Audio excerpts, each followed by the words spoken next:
muy importante, la verdad. Así tal cual. Nuestra misión es la verdad. López y su empleada, que hoy ocupa la presidencia de México, han formado un gigantesco y multimillonario aparato de mentiras pagado con tus impuestos para engañar a México.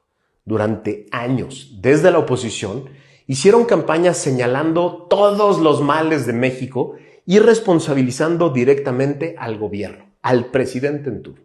Cualquier asesinato en Tijuana o en Mérida era culpa del presidente. Cualquier acto de corrupción descubierto de cualquier funcionario de cualquier nivel era culpa del presidente. Una caída en el precio del dólar o una subida en el precio de la gasolina era culpa del presidente. Un enfermo sin una medicina en el IMSS, en donde fuera, era culpa del presidente.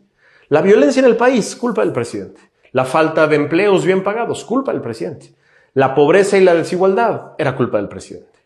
El Santón de Macuspana recorría el país completo culpando al presidente en turno de todos los males de México, los presentes y los futuros. Analistas, comunicadores, intelectuales, columnistas, escritores y diversos tipos de líderes sociales empezaron poco a poco a comprarle el discursito de todos los políticos son malos menos yo.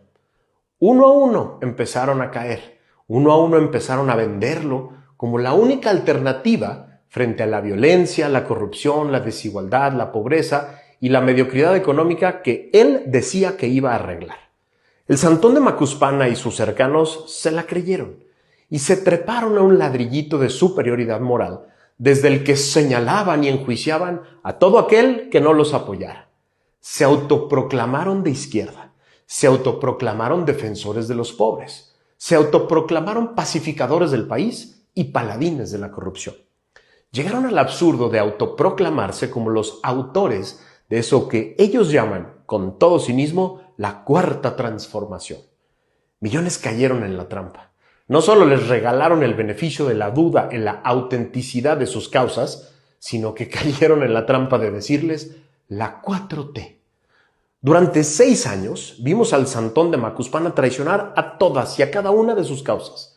Traicionó a los defensores de los derechos humanos que los sostuvieron, a las mujeres, traicionó a los más pobres dejándolos sin salud, traicionó a quienes prometió defender la libertad de expresión, traicionó a quienes les prometió defender las leyes y la división de poderes, a quienes prometió acabar con la corrupción, traicionó a quienes prometió defender la democracia, traicionó a quienes prometió mejorar la economía y los empleos, traicionó a los que les prometió la paz y el fin de la violencia y la no militarización. Con datos duros en la mano, es el peor sexenio en crecimiento económico en décadas. Es el sexenio más violento de la historia. Es el sexenio más corrupto de la historia, según los índices internacionales más famosos y respetados, que son los de Transparencia Internacional y el World Justice Project. Destruyó la democracia, según el índice de democracia de The Economist. Tiene alianzas intolerables con el crimen organizado, según dice la Casa Blanca. Militarizó la seguridad pública completa y dejó sin salud a millones de los mexicanos más pobres. Estos son datos duros. Y así me podría seguir con todos sus grandes éxitos. Los 300 episodios de Factor Kaiser son una especie de autopsia de la democracia, en la que analicé cada uno de estos temas y traté de explicártelos con datos duros y documentos en las manos. Hoy, ese ladrillo de superioridad moral está completamente destruido. No solo están expuestas y a la vista todas sus alianzas con el narco, que violenta, envenena y asesina a miles de mexicanos cada año, sino que ya no tienen empacho en afiliar a su partido públicamente a los peores personajes de la política mexicana. Ya no lo hacen en lo oscurito, les dan credenciales. La señora Sheinbaum se ve atrapada todos los días en tratar de corregir y dar respuestas a todos los fracasos de López, a su corrupción y a sus alianzas perversas, pero sin exponer a su jefe como el peor presidente de la historia, el más corrupto y el más comprometido con el crimen organizado. Está atrapada entre la espada y la pared. Así, el colapso del ladrillo de superioridad moral, desde el que enjuiciaban a todo mundo, a todo el sistema político, ya sucedió. Colapsó el ladrillo y cayeron al mundo de los mortales, aquí en el suelo donde estamos todos. Ya son peores que todos los gobiernos anteriores. Ya son los más corruptos y los más antidemocráticos. Y ya son los peores administradores de recursos públicos de la historia. Ya son los destructores del poder judicial y los destructores de la democracia. Ya son los militarizadores del país y los aliados del narco. Todo eso es dato duro. Y el problema es que ahí siguen, en el poder, mintiendo todos los días, con la ayuda de muchas personas, robando todos los días, protegiendo a los peores delincuentes todos los días, con la ayuda de medios de comunicación que los ayudan a mantener la mentira y a esconder su corrupción, a esconder sus traiciones, a esconder sus alianzas con el narco, de las que los medios tradicionales no hablan. Unos sueñan con el colapso del régimen gracias a Trump. Otros queremos el colapso que inicie desde la cárcel en la que el Mayo Zambada amenaza con soltar toda la sopa de sus alianzas con el régimen. El problema es que falta el elemento más importante para el colapso: la ciudadanía. ¿Cómo puede suceder que un régimen con estas alianzas, estos fracasos monumentales y estas características goce aún de apoyo y hasta de popularidad? Y no es solo por los programas sociales. No me refiero solo a las personas humildes de este país. Millones de mexicanas y mexicanos de clase media que no reciben un quinto de apoyo del gobierno consideran que Sheinbaum no lo está haciendo tan mal, o se sienten incapaces o hasta no responsables de hacer algo. Y ahí es donde tú y yo tenemos muchísimo que hacer, muchísima chamba.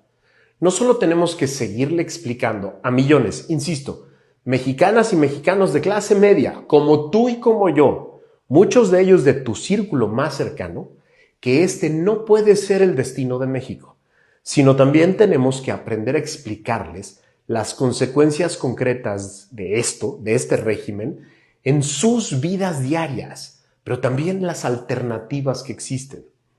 Yo vuelvo a hacer contigo el compromiso de mantenerme firme en la disciplina de cada semana, de explicarles a miles de personas a través de Factor Kaiser lo que sucede en México y el impacto que tiene en la vida de cada uno. Pero necesito de ti, necesito que me ayudes a que esto llegue cada día a más personas. Necesitamos agitar y mover conciencias, necesitamos abrir más ojos, necesitamos más mexicanas y mexicanos enojados e inconformes con lo que estamos viviendo. Y no tienes que ir a la sierra o a las colonias populares para hacerlo. Tienes a tu alrededor a decenas de personas que no ven la realidad, que no la entienden y no saben que se puede vivir mejor. No quieren entender lo que está sucediendo. En la resistencia nos vamos a dedicar a mover esas conciencias, a abrir esos ojos, a despertar esas almas y a generar una ciudadanía de verdad. Una ciudadanía que se encargue de salir a la calle, de salir a las redes, de ir a los medios, de ir con sus amigos y sus conocidos a mover las conciencias de personas que creen que todavía se puede tener un México diferente. En la resistencia vamos a poner a México en un camino diferente. Lo vamos a lograr, tú y yo. Por eso somos una resistencia que no se va a dar por vencida. Por eso, viva la resistencia.